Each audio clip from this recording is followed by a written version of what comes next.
नमस्कार साथियों। आज मैं हिमालयन अपडेट चैनल के माध्यम से आपके समक्ष कुछ विचार व्यक्त करना चाहता हूँ। मेरे इस टॉक का जो विषय रहेगा वो मुख्यतः रहेगा ओमिक्रॉन और हिमाचल और हिमालय क्षेत्र में जो एनवायरमेंटल कंडीशंस है, जो हमारे पर्यावरण के जो संतुलन के बारे में जो कुछ अहम मुद्दे हैं उसके बारे में मैं चर्चा करना चाहूँगा।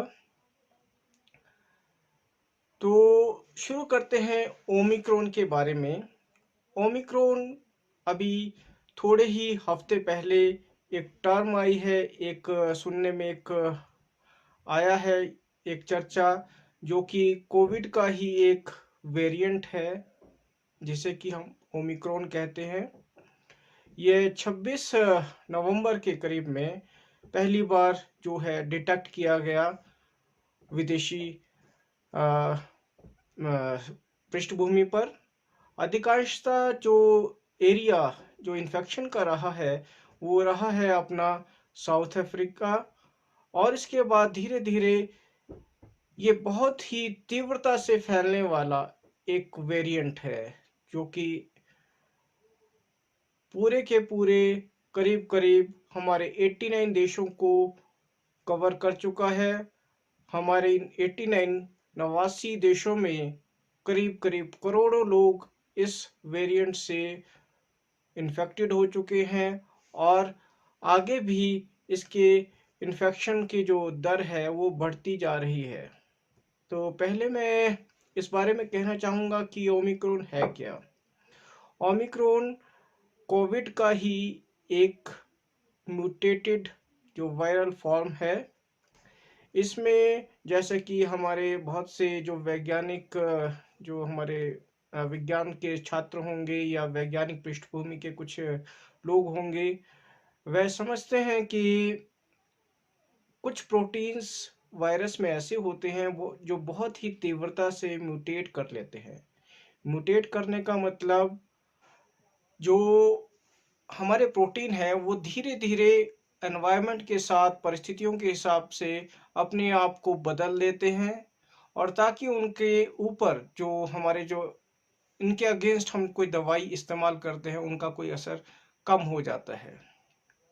तो हमें इस बारे में विचार करना है कि धीरे धीरे हमारे जो वेरिएंट्स है पूरे पूरे ग्लोब को कवर करते रह रहे हैं। और मैं इसमें धीरे शब्द नहीं कहूँगा, क्योंकि इस जो वायरस है उसका जो डबलिंग टाइम है, डबल होने की जो क्षमता है, वह दूसरे वायरस जो म्यूटेंट्स है उसके कंपैरिजन में, उसकी तुलना में ये लगभग 1.5 डेढ़ दिन से लेकर के 3 दिन के भीतर भीतर डबल हो जाता है। तो आप देख सकते हैं कि जो पुराने हमारे जो वायरेंट वेरिएंट थे, तो उसके मुकाबले में ये करीब 300-400% गुना ज़्यादा भी बढ़ जा रहा है। तो डेल्टा वेरिएंट जो कि पहले बहुत ही ज़्यादा खतरनाक साबित हो रहा था, उससे भी कहीं अधिक यह संक्रमण दर रखता है।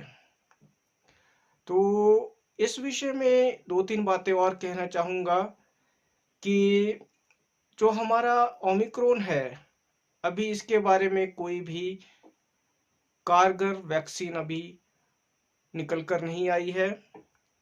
जो लोग वैक्सीन ले चुके हैं या फुली वैक्सीनेटेड है, उनके ऊपर भी इस इन्फेक्शन का असर हो रहा है। और ये देखा गया है कि बहुत से केसेस में 80% से ज़्यादा जो केसेस है उसमें जो इन्फेक्शन है एसिम्टोमेटिक है। एसिम्टोमेटिक मतलब कि जैसे कि जो साधारणतः हमारे कोविड का जो सिम्टम्स आते थे, जैसे कि खांसी, जुकाम, सिर दर्द, बुखार होना, शरीर में अकड़न होना, टेस्ट टेस्ट बड्स के जो म्यूटेशंस हो जाना, उसके बदलाव आ जाना, वो उसमें नहीं आते हैं। तो इस मामले में ओमिक्रॉन और भी ज़्यादा खतरनाक हो सकता है, क्योंकि हमें कोई सिम्टम सुचारू रूप से, स्पष्ट रूप से नहीं दिख पाते हैं। तो इस कारणवश हमें ये देखना है कि भी हम कितना बचाव कर सकते हैं। तो 3-4 जो पॉइंट जो ओमिक्रॉन के बारे में यूनिक है, जिसके बारे में अभी मैंने पहले 1-2 जो बिंदुओं के बारे में जिक्र किया है कि एक तो सिम्टम्स नहीं आ रहे हैं, इसके 80% के करीब जो लोगों के ऊपर इन्फेक्शन हो रहा है उसके सिम्टम्स नहीं आ पा रहे हैं। दूसरा, अभी भी इस विषय में कोई स्पष्ट रूप से वैज्ञानिक अनुसंधान नहीं हो पाया है। इस वेरिएंट्स को डिटेक्ट करने के लिए भी हमारे पास जो कारगर सिस्टम है उसके बारे में अभी और ज़्यादा जानकारी एकत्रित करने की ज़रूरत है, और ज़्यादा इसमें वैधानिक और वैज्ञानिक रूप से रिसर्च की, अनुसंधान की बहुत आवश्यकता है। चौथा, ये प्रश्न जो हमारे इस बीच में आता है कि क्या जो वैक्सीन्स है उसके अलावा हमें बूस्टर डोज लेने की आवश्यकता है या नहीं है। तो इस विषय में काफ़ी परिचर्चा हो रही है। कुछ एक कंट्रीज ने, जैसे कि जापान ने, यूके ने, अपने बूस्टर डोज यानी कि 2 डोज होने के बावजूद भी बूस्टर डोज देने की अनुमति दे दी है। और हमारे देश में अभी ये एक बहस का मुद्दा छिड़ा हुआ है कि क्या हमें बूस्टर डोज देनी चाहिए या नहीं, और या अगर देना है तो कितना गैप के बाद देना है। तो इस बारे में अभी और जानकारी आनी अभी शेष है। तीसरी बात यह है कि क्या अभी हमें बूस्टर डोज के अलावा कॉम्बिनेशन ऑफ वैक्सीन्स लेनी है, जैसे कि कोविशील्ड लेनी है या कोवैक्स लेना है, या 2-3 वैक्सीन का कॉम्बिनेशन को ट्राई किया जा सकता है। तो धीरे धीरे जैसे कि हमारे पास अनुसंधान का जो डाटा है सामने आएगा तो हम आपके पास और भी ज़्यादा विस्तृत रूप से जानकारी लेकर के उपस्थित होंगे।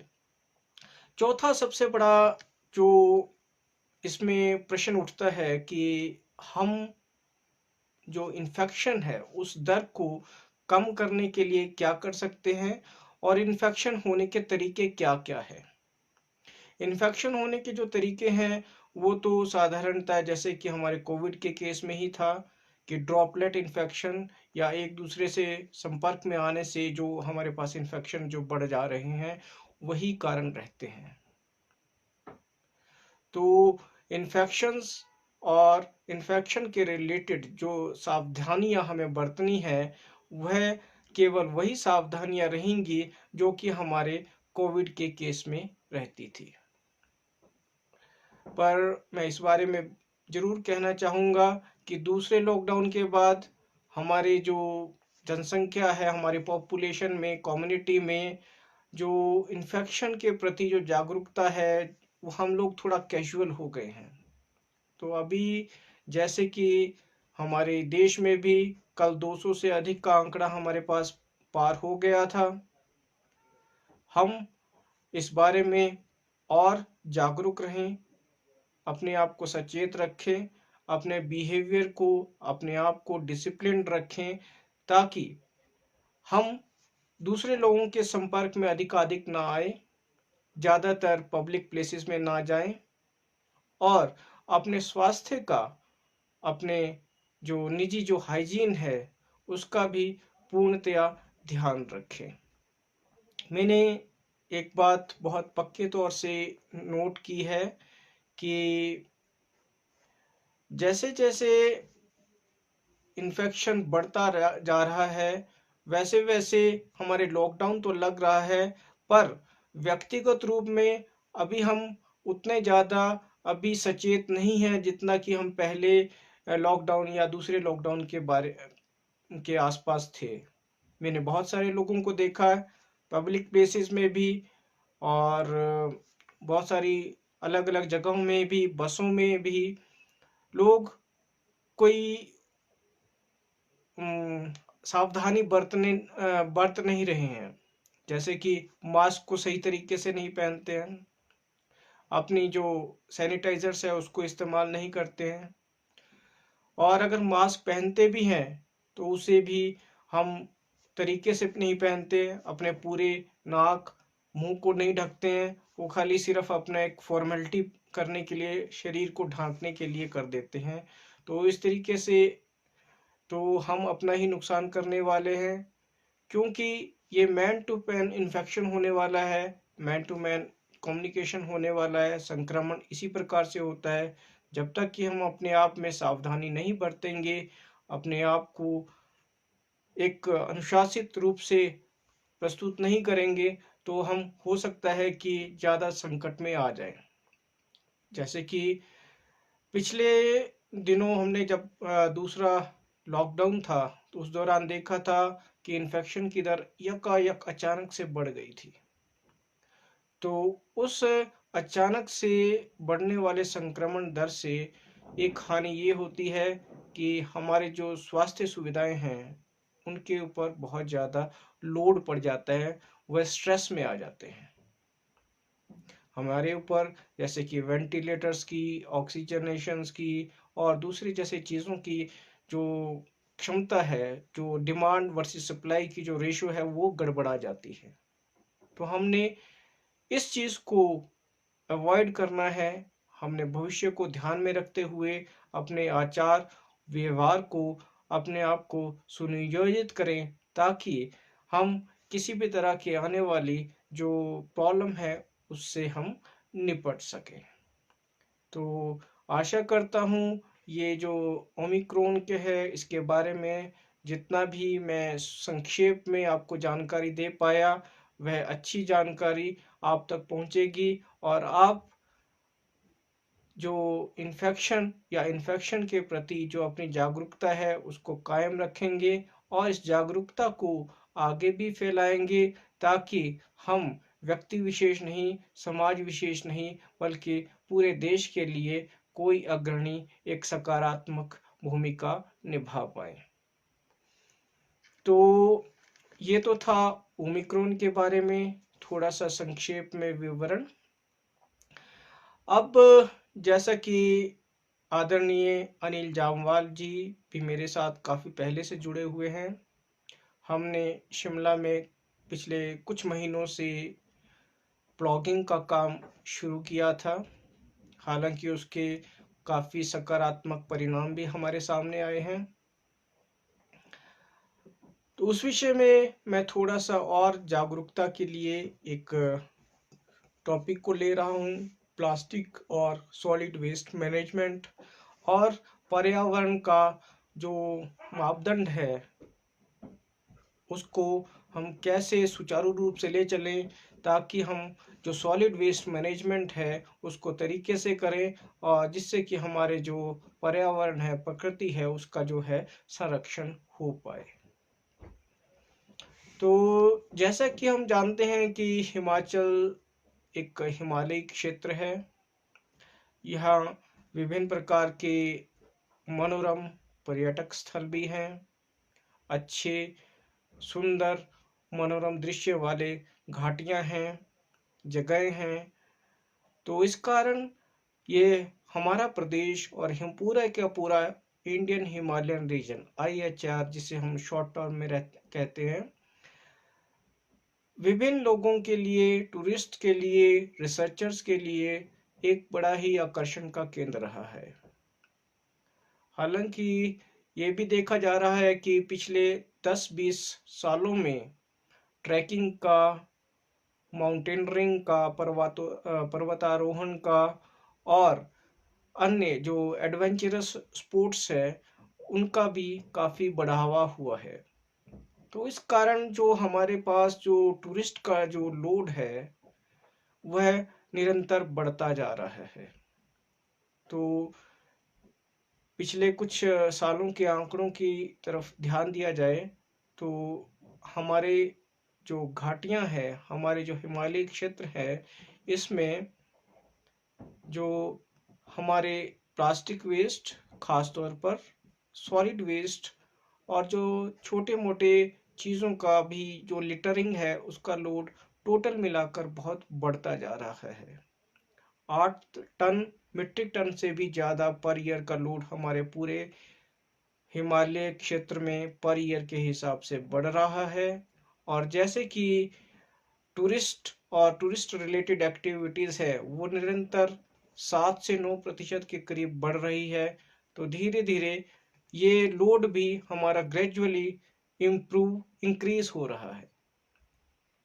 और इस विषय में मैं बहुत ज़रूरी से एक डाटा आपके साथ रखना चाहूँगा कि जिस प्रकार से हमारे पास सॉलिड वेस्ट हमारे पास जनरेट हो रहा है, डंपिंग हो रही है, उस हिसाब से उस रेशो में हमारे पास जो सॉलिड वेस्ट मैनेजमेंट है और सॉलिड वेस्ट को प्रॉपर डिस्पोजल करने के लिए जो हमारी तकनीकें हैं वह सुचारू नहीं हैं। तो अब दो कारण बनते हैं, या तो हम अपनी आदतों को सुधार लें, और दूसरा कि हमारा जो सॉलिड वेस्ट मैनेजमेंट है उसको प्रॉपरली सही तरीके से सकारात्मक रूप से एक चरणबद्ध तरीके से एक अंजाम में लेकर के आया जाए, ताकि हमारे हिमालय क्षेत्र में जो पर्यावरण जो असंतुलन जो बढ़ रहा है उससे हम निपटारा कर सके। टूरिस्ट लोड के विषय में थोड़ा सा एक और जानकारी ये है कि जो टूरिस्ट का जो लोड है एक सीजनल लोड होता है। जैसे कि शिमला के क्षेत्र में जो हमारा 25 दिसंबर बड़े दिन क्रिसमस के दिन में और नए साल के उपलक्ष्य में जो टूरिस्ट लोग हैं, जो हमारे पर्यटक हैं, 7 के राज्यों से अधिक आ जाते हैं। तो नॉर्मल डेज जो सामान्य दिनों की अपेक्षा हमारे पास जो टूरिस्ट के द्वारा की गई लिटरिंग है उसका जो दर है उसका लोड भी बढ़ जाता है। तो इस विषय में मैंने पहले भी कहा था कि जो seasonal variation of solid waste है वो हमारे पास बहुत ज़्यादा होती है।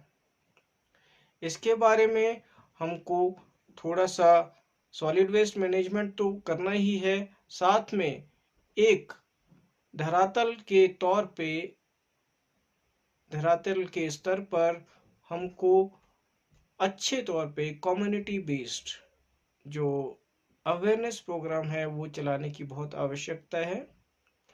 मैं सिर्फ टूरिस्ट को ही ज़्यादा दोषी नहीं ठहरा पाऊंगा, बल्कि लोकल लोगों को भी इस बारे में जागरूक होना है कि हम कोई भी तरह की लिटरिंग ना करें, और जिससे कि हमारा जो वातावरण है, जो घाटियां हैं, हमारी जो वनस्पति है और जो हमारी बायोडाइवर्सिटी है उसका बचाव हो सके।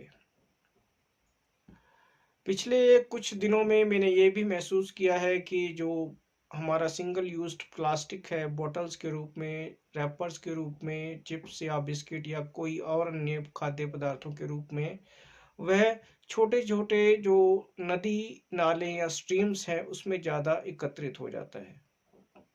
उस एकत्रित जो मास है जो नॉन बायोडिग्रेडेबल जो मास है उससे क्या होता है, हमारे जो स्ट्रीम्स है उसमें पानी का बहाव या तो रुक जाता है या तो उसमें उसकी दिशा में थोड़ा सा बदलाव आ जाता है। तो इस कारण से हमारा जो आसपास के जो एरिया है उसमें क्या है, थोड़ा सा हल्के हल्के हल्के हल्के और ग्रेजुअली बढ़ते हुए भूमि का कटाव होना शुरू हो जाता है, और अल्टीमेटली ये भूमि का कटाव बड़े रूप में भूस्खलन का रूप ले लेता है। तो पारिस्थितिकी संतुलन के साथ साथ जो पूरे का पूरा जो फ्लोरा फोना, जो हमारे वनस्पति और जीव जंतु है, उन पर भी बहुत बुरा प्रभाव पड़ रहा है। तो मैं इस विषय में थोड़ा तो दो चार बिंदु इस प्रकार से रखना चाहूँगा। एक तो व्यक्तिगत रूप से हम अपने आप अपनी आदतें सुधारें, अनुशासित रहें। दूसरा, अपने आप सुधरने के साथ साथ दूसरों को भी जागरूक करने का प्रयास करें। दूसरों के प्रति भी अपनी एक सामंजस्य की भावना रखें और उन्हें ये भी समझाएं, जो आदमी कोई गलत काम कर रहा है, लिटरिंग कर रहा है, कि भी आपको ऐसा नहीं करना है, आपको सही तरीके से किसी जगह पे अपने सॉलिड वेस्ट को डिस्पोज ऑफ करना है। तीसरा ये है कि हमको चरणबद्ध तरीके से अवेयरनेस प्रोग्राम को करते हुए ब्लॉगर्स को और ज़्यादा मोटिवेट करना है, जो कि अपना काम खुद करें और ना कि किसी प्रशासन या किसी न्यायिक व्यवस्था के ऊपर डिपेंड रहें। लास्टली जो सबसे बड़ी और अहम बात यह है कि हम निजी तौर पे प्लास्टिक का यूज़ है उपयोग कम करते रहें। किसी बाजार में मार्केटिंग करते हुए, शॉपिंग करते हुए हम जो प्लास्टिक्स है उसका जो इस्तेमाल है, उसके प्रोडक्ट्स का इस्तेमाल कम करें। जो थैले हैं हमारे पास, कपड़े के थैले या जो सिंगल यूज़ प्लास्टिक है, उसको बंद करने के लिए थोड़ा खुद ही अपने आप प्रयास करते रहें।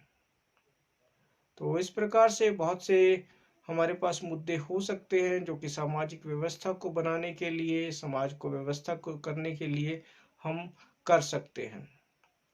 मैं हिमालय क्षेत्र पे इस तरह से जोर दे रहा हूँ, इसका कारण बहुत ही सटीक है।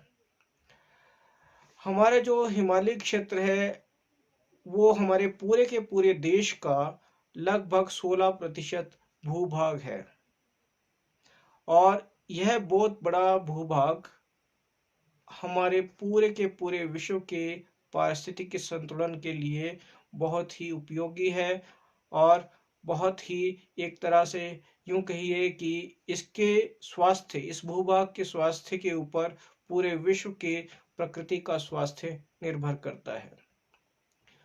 इस भूभाग में, इस एरिया में हमारे पास पानी के स्रोत पूरे के पूरे साल में बर्फ के रूप में होते हैं। पानी के स्रोतों के लिए लगभग 30 से 50% जितनी भी नदियां हैं उनका पानी हमारे हिमालय से ही आता है। तो आप इस बात से अंदाजा लगा सकते हैं कि कितना बड़ा पानी का स्रोत हमारा सिर्फ और सिर्फ हिमालय के ऊपर ही निर्भर करता है। और ये पानी का क्षेत्र हमारे लिए और भी चीज़ों के लिए इस्तेमाल होता है। हमारी जो मिट्टी है उसकी उर्वरता को बढ़ाने के लिए, उसकी जो पैदावार करने की क्षमता को बढ़ाने के लिए तो इस्तेमाल होता ही है। हिमालय क्षेत्र के जो तराई के क्षेत्र हैं, जो सब हिमालयन टेरेन है, उसे बहुत ही अच्छे से एक्सप्लोर किया गया है, बहुत ही अच्छे से उसको एक्सप्लोर किया जाना भी अभी बाकी है। वह एक्सप्लोरेशन ये है कि हमें विद्युत और ऊर्जा के उत्पादन के लिए यह हिमालय क्षेत्र के जो पानी है बहुत ही उपयोगी हुआ है। अगर हिमालय का क्षेत्र पर्यावरण असंतुलन से बिगड़ जाएगा तो पानी के स्रोत खराब हो जाएंगे, हमारे बांध, नदी नालों में पानी का बहाव रुक जाएगा, बंद हो जाएगा या उसमें फ्लो में परिवर्तन आ जाएगा। इस तरह के फ्लो के परिवर्तन या इस तरह के जलवायु परिवर्तन या जल स्रोतों के असंतुलन से पूरे के पूरे देश का जो है पूरा वातावरण बिगड़ जाएगा। और साथ ही इसमें और भी बड़ी आशंकाएं आ सकती हैं, जैसे कि बाढ़ आने का, भूस्खलन आने का, जलवायु परिवर्तन होने का। ये सारी चीज़ें हमारे हिमालय के जो इकोसिस्टम है, पारिस्थितिकी है, उसी पर ही निर्भर करता है। तो कुल मिलाकर अगर देखा जाए तो हिमालय के जो क्षेत्र है उसका जो प्राकृतिक दोहन अच्छे से किया जाना चाहिए, उसके जो संसाधन हैं उसको अच्छे से हमें इस्तेमाल करना है और उसको सहेज कर भी रखना है। हमें उसे खराब नहीं होने देना है ताकि आने वाली जो जनरेशन्स है, आने वाली जो हमारी पीढ़ियां हैं, हमें मतलब बहुत अच्छे से याद रखे और हमारे जो उनका जो अस्तित्व है वह भी कायम रहे। तो मैं आज के दो विषयों को लेकर आपके सामने उपस्थित हुआ था। आशा करता हूँ मैं अपने विचारों को अच्छे तरीके से व्यक्त कर पाया और यह जानकारी आपके लिए लाभप्रद होगी। यही कामना के साथ मैं मंच पर उपस्थित हुए डॉक्टर मधु जी, अनिल जामवाल जी व अन्य साथियों को मैं हार्दिक धन्यवाद देना चाहूँगा और बहुत बहुत शुक्रिया हमारे हिमालयन अपडेट न्यूज़ चैनल का, जिन्होंने मुझको इस मंच पे उपस्थित होने का और अपने विचारों को अभिव्यक्त करने का मौका दिया। धन्यवाद। प्रणाम।